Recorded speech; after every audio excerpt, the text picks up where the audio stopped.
Hi guys, so today is the launch of the all-new G20 3 Series, and in BMW tradition, every new model launch they will be showcasing us the full range, the full heritage of all the 3 Series that came before the one that we are seeing here today.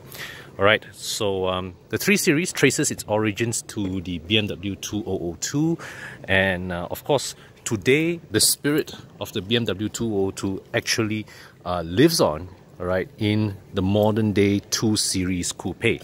But still, it was from the 2002 that BMW went on to replace it with the first ever 3 Series. But let's look at this 2002 first, right? This is from labeling alone, this is the regular 2002 with a 2-liter engine, all right, and a 4-speed manual transmission. There are of course higher variants like the 2002 Ti, the 2002 Tii, as well as the famous 2002 Turbo, which I'm not sure if any units are there here in Malaysia or not. All right, so yep, this is a very highly sought after collectible car, and very easy to hit. What I've seen units on used car sites, Muda, Kalis, asking for 65k, cheapest easily go up to 100. I've seen units ask for 6-figure numbers, right? So yeah, a legend, a classic. And here we have, this is the E21, the original 3 Series E21, and so you see this one has quad headlights, right? Quad headlights in the E21 denote 6-cylinder engines. If so, the E21 had 6-cylinder and 4-cylinder engines. 4-cylinder engines will have single headlight. This 6-cylinder model, all right, which you can see here, 323i. At that point in time, the 323 was the highest variant of the 3 Series. So this is a 6-cylinder engine. They also had a 6-cylinder 320i, which also had the twin, had the quad headlights, right? The lower versions, like the 318, 316, all had single headlights, right? And you can see inside the cabin, very bad cabin by today's standards. Well, this owner has done some work to reupholster the interior.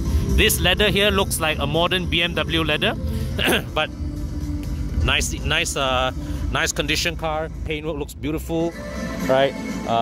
Yep. So this is a 323 E20. Wow! And even has the dual exhaust by the sides, or at the bottom. All right, this is a very nice looking car. All right. Of course, the E21 is not many units running around now. All right, not easy to find ones in good shape. A lot of them have rusted and rotted away quite sadly. All right, and certainly they are not as popular amongst enthusiasts as the E30. So this is also a 323i. All right, not many of these running around. Most E30s in Malaysia are the 318 1.8 liter 4-cylinder, right? This is a 323 pre-facelift model. Okay, later on with the facelift, they also introduced the 325. All right, but that was the highest version of the regular E30 3 Series. All right, interestingly enough, right, this was the first, the E30 was also the first version of the 3 Series that came with the M3 that had a 2.3 liter 4-cylinder engine, which interestingly enough, okay, the regular BMW variants actually have bigger engines. So the E30 M3 was a 2.3 liter 4-cylinder, but they also had the 325 2.56 cylinder, and in South Africa they had the 333 that came with 3.3 liter. All right, so yeah, and so here we have it. This is a 323i coupe. E30s are also very highly sought after in the market. This being a coupe, easily would ask for 40k on to 60k. All right, and anything below that, right, are cars that are examples that you will probably have to spend even a lot more money to do up to bring to this kind of condition. All right, so we'll hop over there, and here we have the E36. All right, this is of course a contemporary car to my E39. All right, and so here we have, this is a 2-door model. So interestingly enough, 3 Series, all right, the 3 Series nameplate, all right, began life as two-door cars. And interestingly, today, all right, in this display, all right, out of 7 cars shown here, 4 of them are two-door models. And today, all right, the two-door 3 Series has already been spawned off to become the 4 Series. All right, so yep, so this is the E36, and this is a 325. Now, so moving from generation to generation, right, the bigger engine, the range toppers continue to be bigger. And with the E36, BMW introduced the 328i. All right, that was the flagship with the 2.8 liter single Vanos M52 engine. And of course, you also have the M3 that, depending on market and year, came with either a 3 liter or 3.2 liter inline 6. All right, but the E36, right, is a rather underrated car. All right. Well, I had Eugene of Autobus was very kind to let me drive his car a number of months back. Really enjoyed the experience, even though I was just driving really slowly around Housing Estate Town. But yeah, drives very nicely. And but still, E36 is not as highly rated as the other variants of the 3 Series. So if you are an E36 fan, now is the best time to shop for one, because these cars are going for really cheap now, right? Especially if you're looking for a 318, right? I'm seeing a lot of examples going for less than 10,000 ringgit. So yeah, E36 going for very cheap. And for me personally, I'm not that big a fan of the E36 design, to be honest, but that car has its own following. And if you are one of those guys who like the E36, now really is a good time to go into one. And over there we have the E46, all right? And so, interesting thing about the E36 and the E46, right? Okay, every time when I look back at BMW's heritage, all right, you can see, like, for example, the E12 here, this can be regarded as a contemporary car to the E28 5 Series. That is a contemporary car to the E34.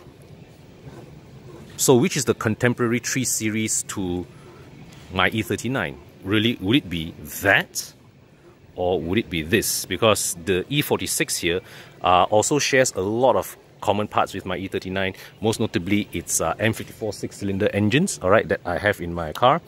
So in Malaysia, the E46 was best known for its the last batch 325i, all right, with SMG transmission. That one, well, as we all know, there are a lot of complaints on the SMG transmission, but I always blame that on the fact that there were, firstly, the SMG was a very sensitive piece of hardware.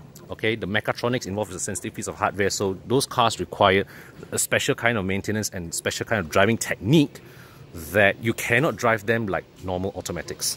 So a lot of 325 SMGs in the market have already converted to either manuals or full automatic. This car, heavily tinted, but I peeked inside.